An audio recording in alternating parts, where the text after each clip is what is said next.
Muy buenas tardes a todos.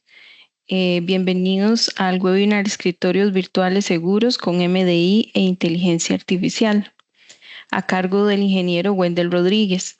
Wendel es especialista en virtualización empresarial con más de 20 años de experiencia en la entrega de escritorios, aplicaciones, servidores y servicios de forma segura y remota.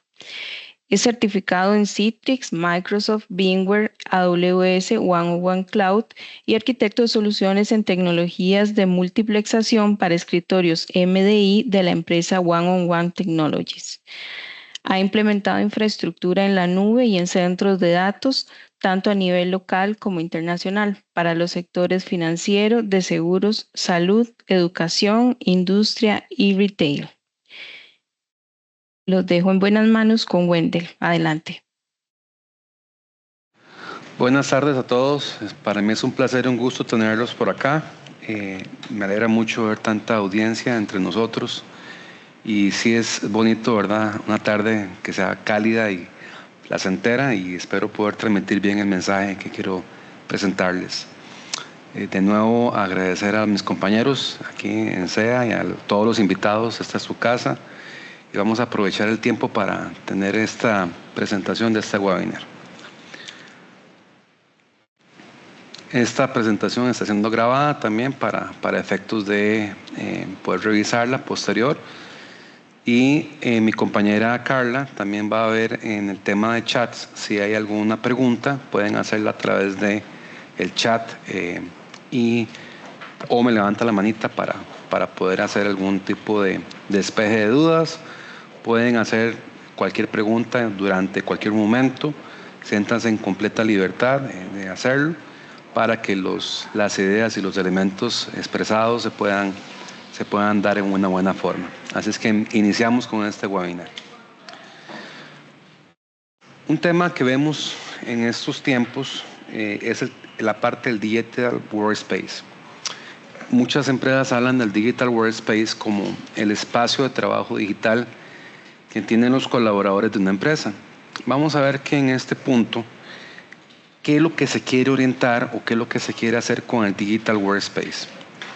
El Digital Workspace tiene que facilitarle a los empleados, a los socios, a los colaboradores, a los proveedores, a todos los que están en esa cadena de consumo de los recursos de una empresa. Ese es el Digital Workspace. Tiene que ser seguro, siempre tiene que ser confiable y lógicamente estar disponible y que sea económico. Ese es como un elemento principal. Otro elemento que tiene que también tomarse en cuenta es la parte del acceso. Se tiene que acceder desde cualquier dispositivo, sea de tipo personal o empresarial. Y se puede hacer desde una conexión pública o privada. Esto quiere decir que es dentro de la empresa o estando fuera de la empresa, se puede acceder a ese recurso. Tiene que también ser fácil de usar por parte del usuario final y tiene que ser fácil de adoptar. No puede ser nada complicado, ¿sí? Tiene que ser sencillo de reemplazar. Prácticamente el Digital Workspace es poder entregarle todo un entorno fácil a ese colaborador y poder, si hay algún cambio, si hay alguna mejora, poder reemplazarlo de forma transparente. Que proteja los elementos sensitivos sin exponer la información vital. El Digital Workspace está diseñado para aplicar en las mejores prácticas de DLP. En el caso de la parte del Data Loss Prevention, que hay que proteger la data. Y lógicamente hay que hacer la entrega de un equipo cómputo que cubra las necesidades del perfil del usuario. Lógicamente, pues el soporte hacia este equipo tiene que ser expedito. Entonces, si esa máquina es para un perfil gráfico, o si es un perfil ejecutivo, o si es un perfil de logística, o si es un perfil de recursos humanos, tiene que tener los recursos para ese departamento y para esa área. Específicamente tiene que contener todas las herramientas, todas las aplicaciones, tiene que funcionar de forma expedita. Y si eventualmente ese usuario o ese colaborador tiene algún problema con alguna aplicación, con alguna parte que no encuentra un botón, no encuentra cómo hacer algún proceso, poder darle soporte de forma expedita con la misma herramienta. Tiene que ser un entorno controlado, por último, y tiene que estar monitoreado de forma desatendida y tiene que darle visibilidad total.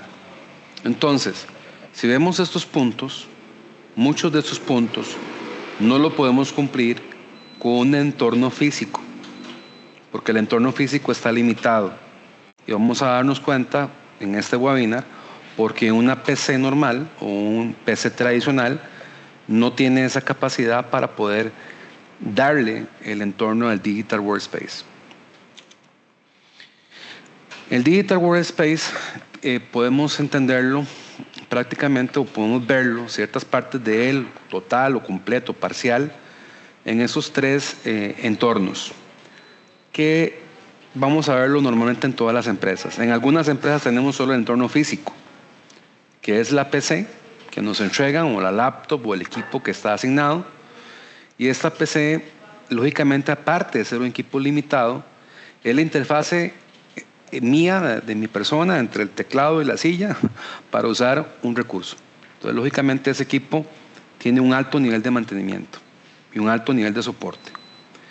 Y, lógicamente, cuando se compra un equipo en una empresa, ese equipo se vuelve un activo que comienza a tener una vida útil determinada y lógicamente hay un concepto que es bastante bonito y agradable, los invito a todos que lo busquen, que se llama la obsolescencia programada. Entonces ese equipo, tarde o temprano, por sus componentes, por su arquitectura, por su diseño, el software, va a ir poco a poco desplazándolo hasta hacerlo prácticamente inutilizable. Otro entorno que vemos en la parte del Digital Workspace es el entorno de los VDI. VDI es una tecnología que me permite convertir un equipo físico a un entorno virtual. Lógicamente, para poder hacer VDI, ocupo una herramienta, ocupo un mecanismo, ocupo elementos, y entre esas herramientas, elementos y mecanismos, hay un concepto llamado clonación de imagen. Entonces, si yo quiero recursos humanos, entregarle un equipo cómputo al departamento de recursos humanos, tengo que tener una imagen con todo el contenido de ese perfil de recursos humanos. Y ese perfil se va a clonar N cantidad de veces para poder cubrir a ese departamento o a ese grupo de personas. Con las aplicaciones, con los recursos que ellos van a usar y van a obtenerlo como contenido. Lógicamente, debajo de eso hay una capa de orquestamiento, que es la que me va a entregar esos recursos virtuales. Esa capa de orquestamiento en muchas marcas, vamos a ver las que son on-premise, que son equipos de cómputo virtuales con ciertos roles, o va a estar en la nube.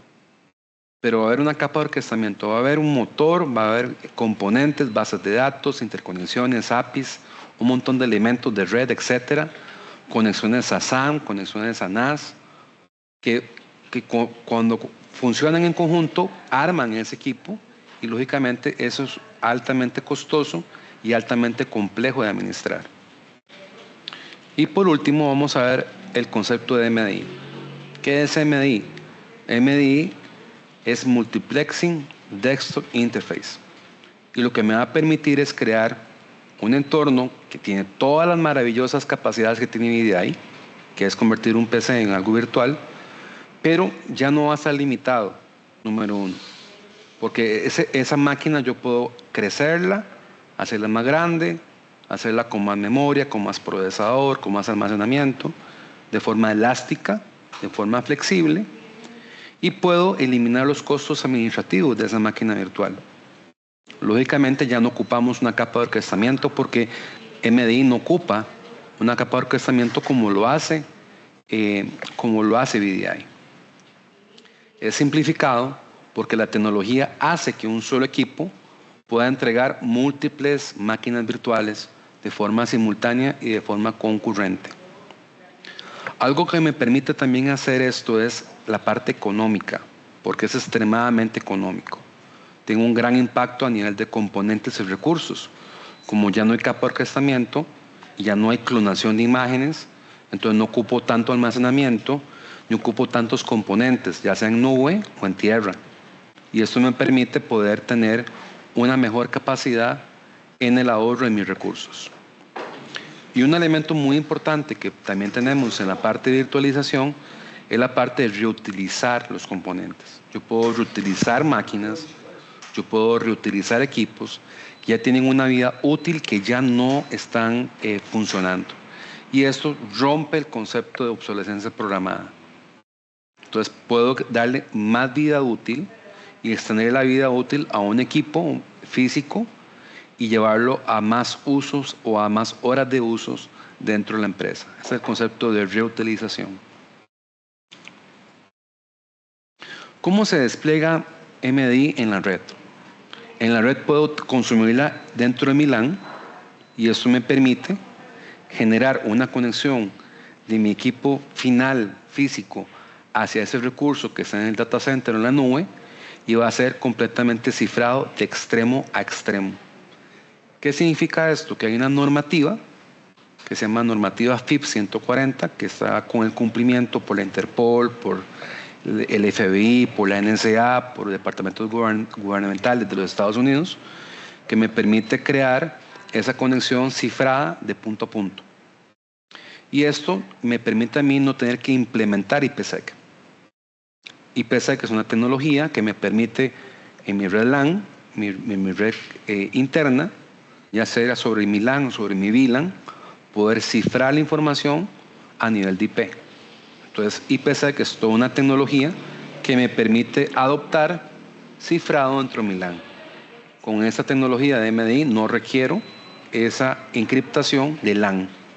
Entonces ya no tengo que generar el costo administrativo, tanto en equipos como conocimiento, certificados digitales para poder generar cifrado dentro de mi propia LAN. Otro elemento que también hacemos es la capacidad para poder irnos a la WAN. Y eso me permite a mí crear conexiones hacia mis sucursales con compresión, con menos ancho banda, como la tecnología que usamos en Netflix, que prácticamente es streaming. Entonces yo tengo una película, lo que hago es mandar píxeles, esos píxeles van a viajar fácilmente dentro de una red y genero la imagen y construyo una imagen en tiempo real. Así funcionamos nosotros. Y otra gran ventaja es que no tengo el concepto de VPN. No requiero, para poder hacer una sucursal, tener un VPN para poder interconectar y consumir recursos. Una de las grandes ventajas que hemos visto en este tipo de tecnologías es que muchas empresas que tienen que ir a campo, tienen que ir a lugares temporales, ya sea una feria del auto, una feria de casas o algún tipo de lugar que tengan que tener una prestación de recursos bancarios o financieros o de seguros, pueden perfectamente abrir una sucursal en 5 minutos. Colocan sus máquinas en Chromebooks o colocan sus máquinas con Windows, sus PCs, se conectan a un MiFi a través de redes de celular 4G, incluso con 3G funcionamos, y ya se conectan a consumir los recursos de su empresa y pueden llegar a alcanzar más clientes, abrir más aperturas de cuentas, poder hacer negocios y poder generar más ventas. Y esto permite mover a la empresa a la velocidad que se ocupa en el negocio. Otro elemento importante es el tema de Internet. Entonces yo puedo consumir un recurso directamente desde la Internet. Y cuando hablo de Internet es que yo puedo generar mi propia nube privada o puedo consumir nubes públicas. Y aquí entramos igual con el certificado digital TLS 1.3, donde la conexión va a ir completamente cifrada. Puedo colocarle a esa conexión un doble factor de autenticación para validación de identidad, donde digo que Wendell es Wendell no porque tiene la clave del usuario, sino que Wendell es Wendell porque tiene una huella digital, porque tiene un teléfono celular o un dispositivo matriculado con su biometría. Y esto permite que Wendell pueda consumir ese recurso, identificarse con ese recurso y hacer el responsable a Wendell del uso de ese recurso. Y eso es súper importante porque puedo asignar responsabilidades e incluso perfiles que son sensitivos.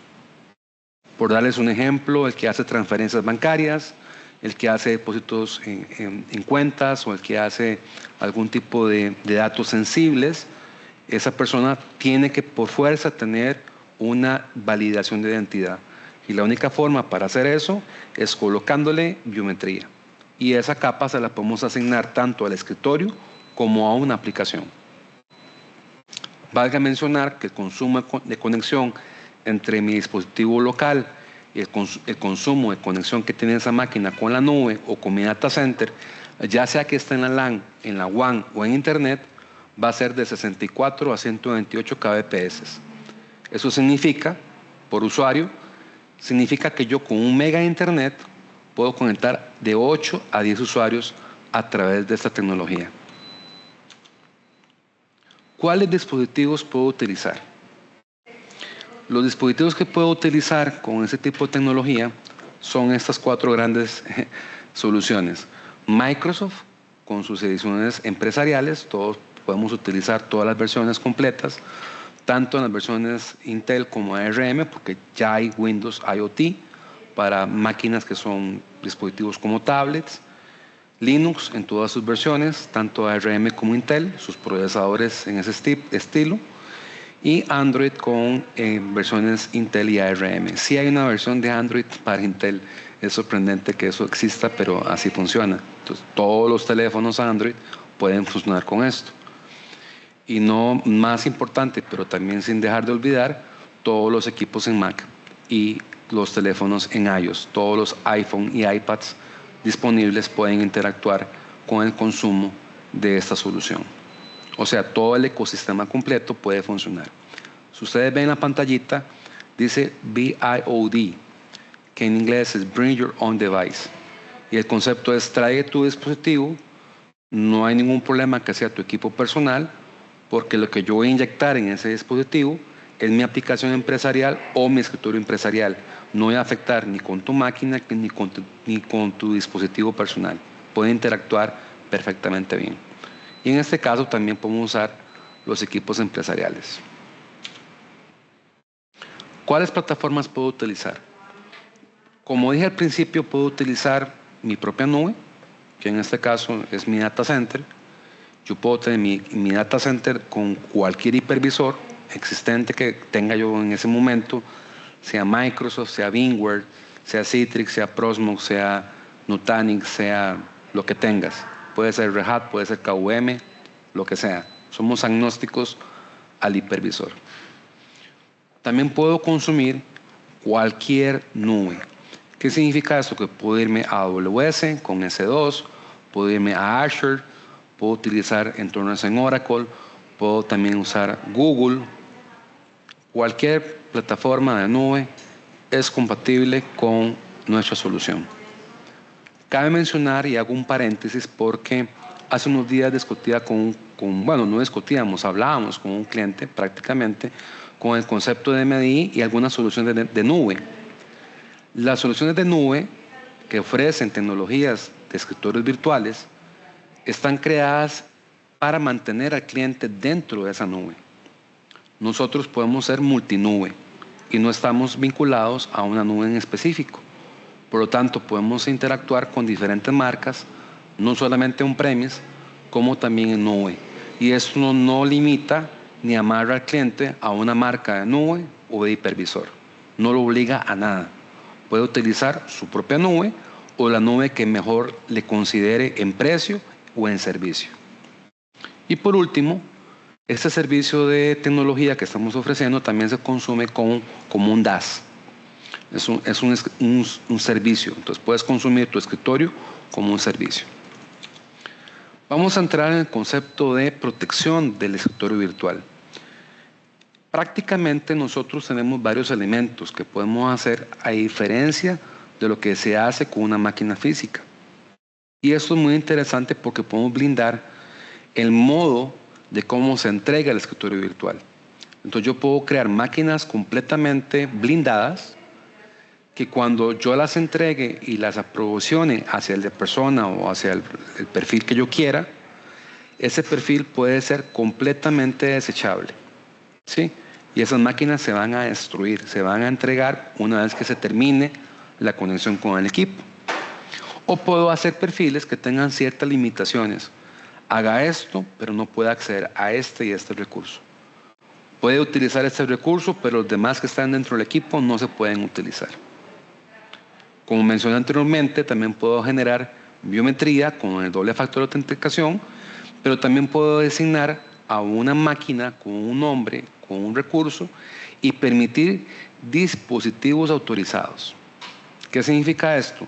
Que yo preparo una máquina especial para, voy a dar un ejemplo, Carla, y Carla va a tener un equipo que yo preparo que solo puede lanzar la aplicación o el escritorio que Carla va a consumir solo desde ese dispositivo. Eso en algunas marcas se conocen como Mobile Application Manager o Mobile Device Management. Hay una capacidad con el entorno de los ataques que pueden ocurrir en el mundo del cibercrimen. Y esas máquinas, que son máquinas que están listas, están preparadas, van a ser protegidas por un sistema antiataques que puede clasificar el tipo de ataque que se está ejecutando en ese momento, sea por fuerza bruta, sea fue por ataques de denegación de servicio, sea por un honeypot, sea por un anti-scan, sea por un killnet. Todo esto lo vamos a poder cerrar con este tipo de solución. Ya el soporte está integrado pensando que la máquina virtual o el Digital Workspace que estamos entregando, que en este caso es completamente agnóstico, como dije anteriormente, a una marca o una nube, ya tiene integrado un soporte completamente dentro de la herramienta. Entonces, si por A o por B alguien no encuentra, como dije al principio, un botón o un servicio, ya la herramienta trae intrínsecamente una solución para poder dar de forma expedita el soporte al usuario final. La fuerza bruta es el uso de diccionarios de clave que pueden ser de forma automática por un bot o por un ser humano que está intentando entrar o por el comportamiento de un usuario que se le olvidó la clave. Entonces, un usuario se le olvidó la clave una mañana e intenta, el sistema está midiendo cuánto es la proporción entre segundos, entre décimas de segundo inclusive, y esa métrica alcanza un nivel y va a bloquear el usuario. Va a bloquear el IP y va a bloquear el dispositivo. Entonces, no va a poder ser utilizada. Y sobre toda herramienta, que lógicamente es virtual, es intangible, es súper importante colocarle una capa de monitoreo. Esto significa que la capa de monitoreo me va a generar los SLAs que yo estoy adquiriendo, ya sea en una nube pública, en mi propia nube privada, o inclusive ver el consumo de las aplicaciones que hace un usuario o un grupo de usuarios. Eso también se permite mucho para facturación, para control de accesos, para control de licencias o para saber cuánto se está usando un equipo a la hora de ser entregado a una persona, a un colaborador, a un proveedor. Este dato que aparece en pantalla es bastante interesante, pero la herramienta lo hace de forma natural, no hay ninguna cosa extraña en sí, pero 565.436.405 IPs están siendo bloqueadas. En este momento, hace unos minutos tomé el dato de la aplicación y este direccionamiento que está promiscuo, que está sucio, son IPs que son bloqueadas por el sistema porque han sido utilizadas para envío de spam o porque están en listas negras o porque tienen conexiones no autorizadas o se han metido en una lista por repartición de spyware, por malware, por ransomware, y lógicamente en algún momento han sido utilizadas para el cibercrimen. Y esta base de datos crece o decrece de forma automática a través de la herramienta y a través de la empresa de One Technologies. Entonces ellos están haciendo los ajustes siempre de esas direcciones, porque unas se liberan y otras entran de nuevo. Entonces, esta solución automáticamente, la máquina está protegida contra esa cantidad de IPs. Y antes de entrar al tema de inteligencia artificial, y vamos a preguntar aquí si hay alguna manita, Carla, alguna pregunta, ¿todo está bien? Todo está bien, no hay ninguna pregunta hasta el momento. No hay ninguna pregunta, Melanie, perfecto. Entonces, estamos explicando bien, creo yo. Pero si tienen alguna pregunta, no duden en hacerla. Si tienen algún comentario, también pueden hacerlo, ya sea con el micrófono o con el chat. Tengan completa libertad para poder hacerlo. Muy bien. Este es el año que la IA ha tenido una gran relevancia a nivel mundial. Y cuando digo a nivel mundial es porque se dice que cada hora la IA crece de forma exponencial a nivel mundial, con mucha complejidad en el concepto del uso de, lógicamente, la inteligencia y el desarrollo de herramientas que se amarran a esa inteligencia. Y un equipo que va a estar amarrado en esa línea empresarial va a ser el PC. Y eso es un hecho. Y no es algo que estamos ya dejando por fuera. Ya marcas como Intel, como AMD, Microsoft y otras están ya interactuando para crear un escritorio más inteligente, más automatizado, más en función de trabajo en conjunto con herramientas de la IA. La IA es el asistente que va a potencializar la creatividad, a mejorar el rendimiento, a alcanzar las metas de las empresas de una forma muy acelerada. Y para eso, lógicamente, ocupamos tener un recurso. Entonces, vamos a ver cómo repartimos este slide, porque aquí hay varios elementos por hablar. Primero que todo, la solución de MDI, de One Cloud, que así se llama la solución, tiene una inteligencia aplicada a la protección del equipo. ¿En qué? En el ransomware. Entonces, la máquina virtual que nosotros entregamos, que lógicamente es basada en MDI, esa máquina, todos los usuarios que estén dentro de esa máquina van a estar protegidos con un motor anti-ransomware, que a su vez tiene un motor de inteligencia artificial que está aprendiendo, que está analizando, haciendo con Machine Learning, todo el levantamiento de la conducta de las aplicaciones y de la conducta de los archivos. Si esos archivos o la aplicación tiene una anomalía, entonces la inteligencia artificial lo que va a encargarse de hacer es trabajar de forma muy integral con el sistema operativo y genera lo que llamamos snapshots. Y después de esos snapshots puede pasarlos a un estudio, a una cuarentena. ¿Qué ocurre aquí? Esto es algo que también estamos viendo de manera muy lineal con algunas marcas que tienen soluciones XDR y EDR, que son soluciones de respuesta y soluciones de endpoint finales, para que si hay un ataque o si hay algún tipo de mecanismo, hablemoslo así, anómalo dentro de ese dispositivo, ya el mecanismo EDR y XDR comienza a generar, tanto en la nube como en la misma máquina, interacción sobre esa acción, que repito, es anómala, que no está dentro de ese concepto. Esa potencia o ese concepto de XDR y EDR y la IA, tanto en one-on-one, están cayendo sobre un recurso llamado CPU.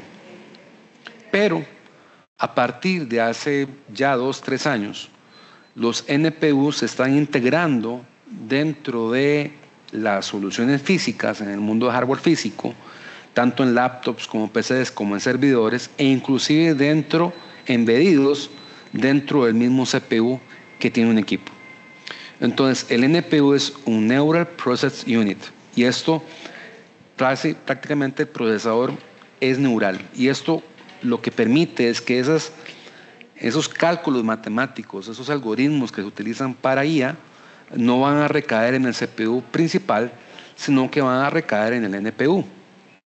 Esto también ocurría cuando eventualmente no teníamos GPUs, la parte gráfica. Los equipos que tenían GPU en su momento dado, cuando la aplicación es instalada tiene alguna interacción gráfica, vectorial, ¿sí? O algún muestreo gráfico en 3D o en 2D, esos recursos se pasan del CPU, los pasa al GPU. Y el GPU se encarga de que todos los cálculos matemáticos, vectoriales, gráficos, sean procesados en el GPU, no en el CPU. Entonces, la línea que se está siguiendo con el PC es exactamente igual. Los cálculos matemáticos, los algoritmos, las funciones básicas de inteligencia artificial o de learning machine generados en la máquina per se ya no se van a hacer dentro del procesador, sino que se van a separar y se van a hacer en una unidad neural de proceso, que en este caso es el NPU. Algunas soluciones, como RPA, que si algunos no saben qué es RPA, es la parte de robótica aplicada a procesos de forma automática, es una aplicación o son aplicaciones que hacen ciertas funciones de forma desatendida, no humana, y esas funciones hacen acciones que un humano haría de forma repetitiva. Lógicamente que se elimina el factor humano y ese RPA va a ser, ese robot, hablemoslo así, ese software va a ser una función de ser muy preciso, número uno. Número dos, va a ser muy rápido. Y número tres, a la hora de entregar resultado, van a ir con menos errores. Entonces, los RPA se van a ver beneficiados por herramientas como estas que se están haciendo en entornos más potentes orientados a la IA. Otros sectores que también se van a ver beneficiados con la IA, aparte de lo que acabamos de hablar, es la parte de científica, ¿sí? Y en la parte de el uso gráfico, y mucho en el sector de arquitectura y la parte catastral. Cuando hablamos de arquitectura, hablamos de aplicaciones que tienen funciones de RPA, que tienen funciones de diseño gráfico, que inclusive tienen algunos componentes de RPA internos, por eso estaba como vinculándolo a la hora que lo estaba hablando, porque esas aplicaciones en 3D tienen ciertas rutinas automáticas para poder generar en un cuadro 2D funciones en 3D. Y eso permite interactuar, esas simulaciones van a trabajar mucho, tanto con GPU, con el procesador neural. Y la parte catastral son aquellos mapas que tienen levantamientos y diseños y tienen vectores que yo puedo designar una cuadra, una casa, una calle dentro de un mapa, y que también eso le va a potencializar ese tipo de procesadores, porque ya esas aplicaciones van a tener componentes de conexión hacia estos recursos. Creo que había algún tipo de interacción, Carla, por ahí, estaba viendo la pantalla. Tenemos Perdón, una Melanie. pregunta de Alan Borges. Ajá. Dice, ¿con esta tecnología podría suministrar equipos con la suite de Autodesk y BIM? Sí, sí lo puedo hacer. Correcto. Esta solución permite el uso, repito, de funciones catastrales. Yo las conozco como el caso de varias municipalidades como ArcGIS, en las funciones de Autodesk, AutoCAD, 3D Vectors, Sketchers, creo que se llama la otra solución de gráfica, pero sí, es factible. Muchas gracias a Alan por su pregunta y saludos también. Vamos a ver que ya en esta versión de Windows 11, en la versión 23H2, que son las versiones que sacan en actualizaciones Microsoft, sí, saludos, ya estas versiones traen un componente llamado Copilot. Entonces Copilot prácticamente es la versión de inteligencia artificial como una copia, no hablemos una copia, una versión hecha a la medida por parte de Microsoft, y ya inclusive en las versiones nuevas para estas fechas, ya los teclados van a traer un botoncito ahí como el que ustedes ven en la figura, que traen el botón de Copilot. Y Copilot va a poder generar ciertas interacciones con aplicaciones como, no se asusten, pero como Word, PowerPoint, Excel y la ofimática completa, inclusive hasta el mismo Teams. Entonces, ¿qué va a ocurrir ahí? Que la inteligencia artificial va a vincularse de forma natural y transparente con aplicaciones que nosotros usamos diariamente, inclusive hasta el mismo Outlook. Entonces, esas aplicaciones que son locales o que pueden estar en nube, tienen cierta mecánica de comunicación con Copilot, que prácticamente esto es como la función que tienen las herramientas para poder acelerar el negocio. Entonces yo le puedo hacer a Copilot, hágame, por darles un ejemplo, hágame una gráfica en Excel con la información que tengo en un archivo y genéreme los cubos de proyección sobre esos números, y ya Copilot va a hacer las funciones, todos los comandos, todo el scripting que requiere un Excel, sin tener yo que tener conocimientos avanzados de Excel, ya los puedo aplicar con Copilot. Y esto ya es algo probado. Entonces esas interacciones van a facilitar mucho el uso de herramientas que realmente las usamos de modo muy básico, algunas veces hablo de manera personal, y las podemos potencializar sacándole elementos que con el conocimiento que tiene Copilot de hacer las cosas, puedo tener resultados más complejos y más avanzados sobre herramientas que ya utilizo con el día a día. ¿Cuáles son las ventajas del escritorio seguro basado en MDI? Aprovisionamiento es instantáneo, no hay minutos, no hay horas, son segundos en los cuales se fabrica esa capacidad de poder crear elementos de forma instantánea, ¿verdad? Prácticamente es un parpadeo. Y esos elementos de esos escritorios puedo separarlos por perfiles. Entonces, según el perfil, así va a ser el acceso y así va a ser el permiso de ese perfil. Va a ser seguro. Y en este slide hay un pequeño elemento que quiero nada más mencionar que se llama TPM. El TPM es un chip de criptografía que ya tiene muchos años con nosotros, del año 2008, por ahí se inventó con Intel y con algunas otras marcas. Ya vamos por la versión 2.0, es un requerimiento para correr Windows 11, la versión 2.0. Ese chip criptográfico me va a poder generar elementos de capacidad cifrada, que es un coprocesador criptográfico, hablemoslo así prácticamente, que me permite darle un entorno más cerrado, más blindado a mi escritorio virtual. Lógicamente, tengo capacidad para usar BitLocker, el disco puede estar cifrado, me crea aislamiento de núcleo, que eso que significa que yo puedo arrancar el sistema operativo en modo solo lectura, la parte del sistema operativo, y si hay algún elemento como un ransomware o alguna cosa que se me quiera colar dentro de mi máquina virtual, el aislamiento del núcleo me permite que ese efecto no vaya a tocar el sistema operativo y lo vaya a cifrar.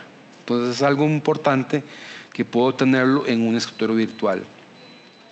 El despliegue sin limitaciones de dispositivos o de una conexión o de una red. Repito, cuando digo dispositivos, hablo que se crea una capa abstracta entre mi máquina física y mi máquina virtual, y ya no recae tanta importancia en mi máquina física. No requiere tanta importancia el soporte de mi endpoint, no lo requiero tanto. ¿Por qué? Porque ya no estoy enfocado en mantener el escritorio, la máquina física, estoy más enfocado en establecer la protección del escritorio virtual. El presupuesto, que lógicamente consideramos el ahorro en ancho banda, el almacenamiento y sobre todo el tema de administración. MDI es simplificado, no es complejo. Por lo tanto, al no tener capa de orquestamiento, no requiere tantos elementos como todas las demás marcas lo hacen. En el uso de la nube es importante considerar que la nube es un recurso. Y es un recurso que está ahí, que llegó y que se va a quedar, y que lógicamente ya algunos han ido a la nube, otros no han querido irse a la nube y otros crean sus propias nubes. Eso no hay ningún problema. Pero el concepto es muy literal, es muy así en piedra. ¿Por qué? Porque yo tengo ahorros significativos. ¿Qué significa esto?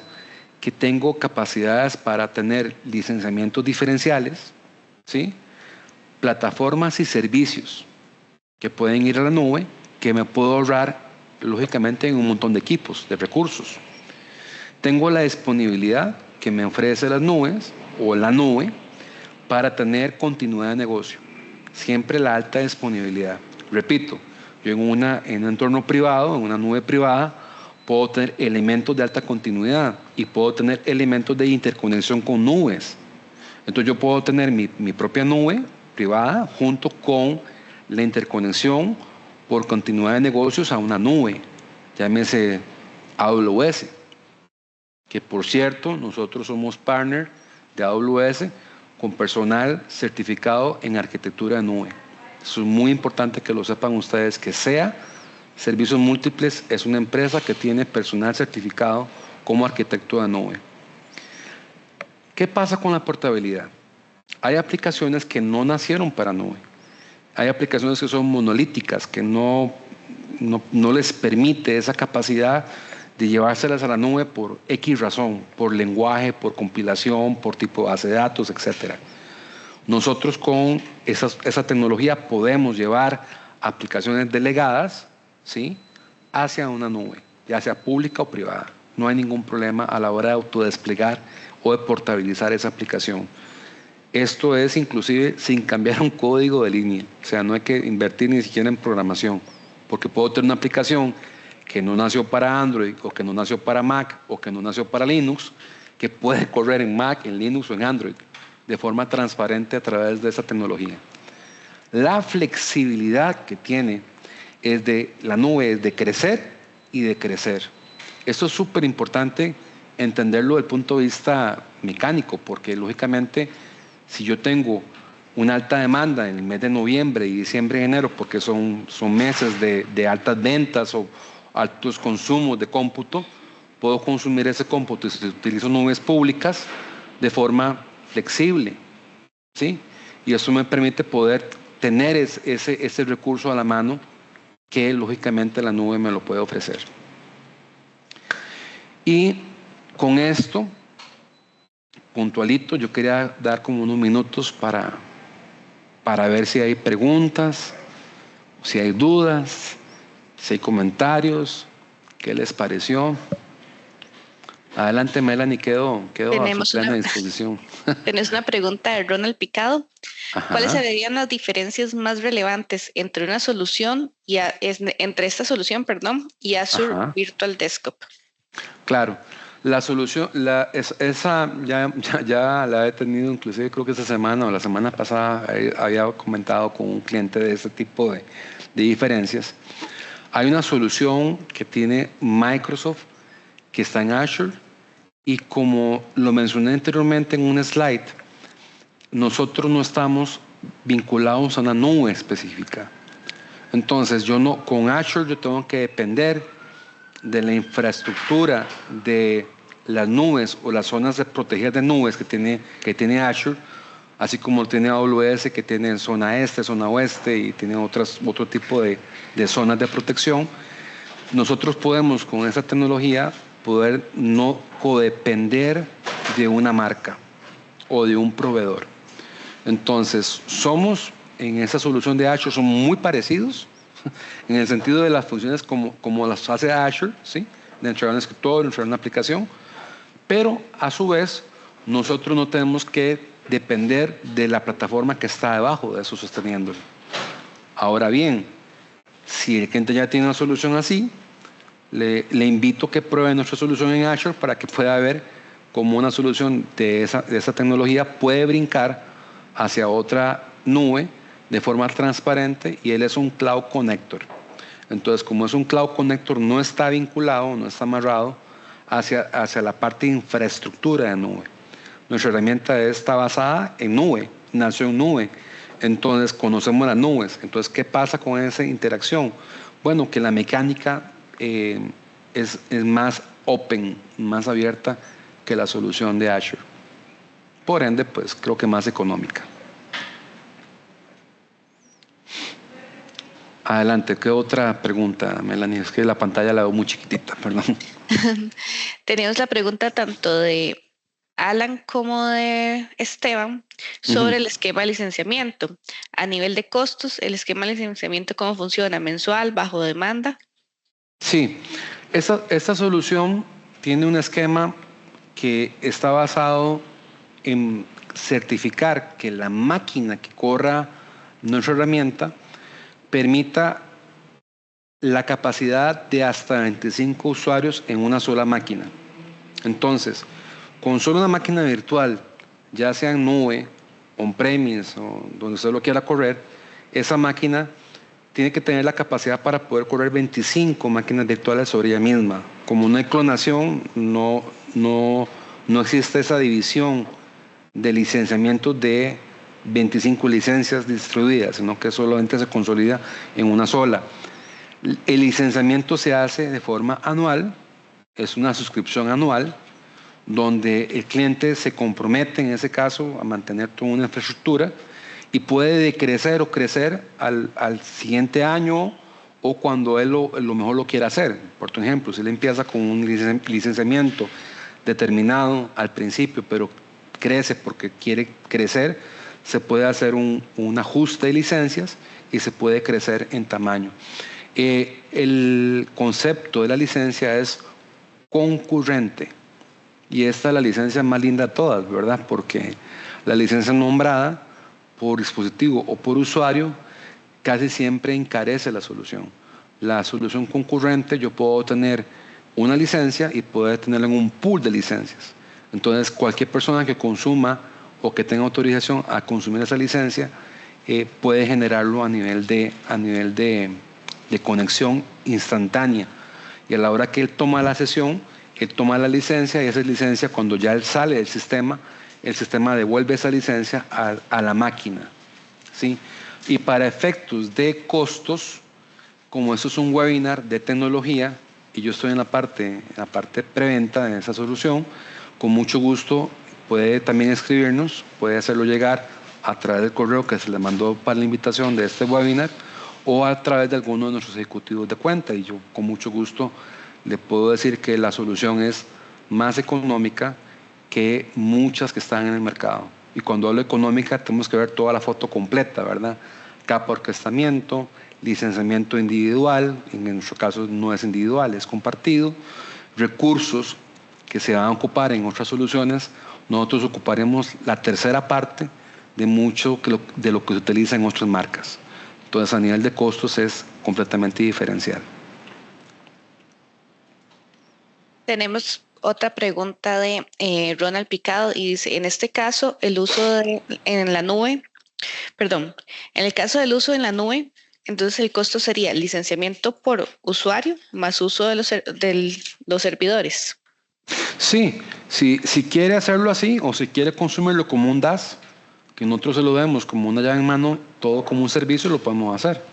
Repito, nosotros somos partners de AWS, entonces podemos consumir todo la parte de recursos que se requiera para correr X plataforma, X aplicación, X servicio, ¿verdad?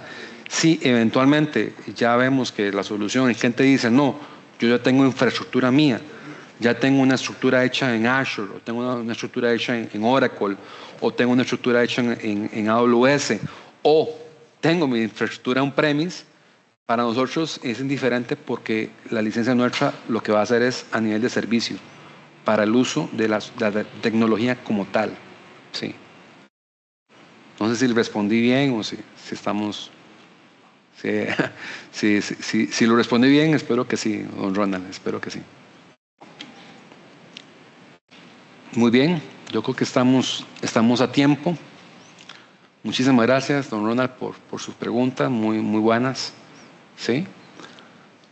Invito a que alguien más haga preguntas, si no, damos un minutico más y damos por dada el webinar.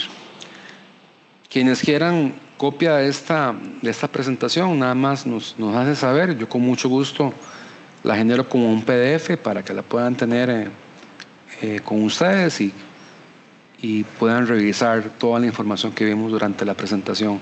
Igual la grabación también podemos hacerla, ¿verdad, Melanie? La podemos poner a disposición.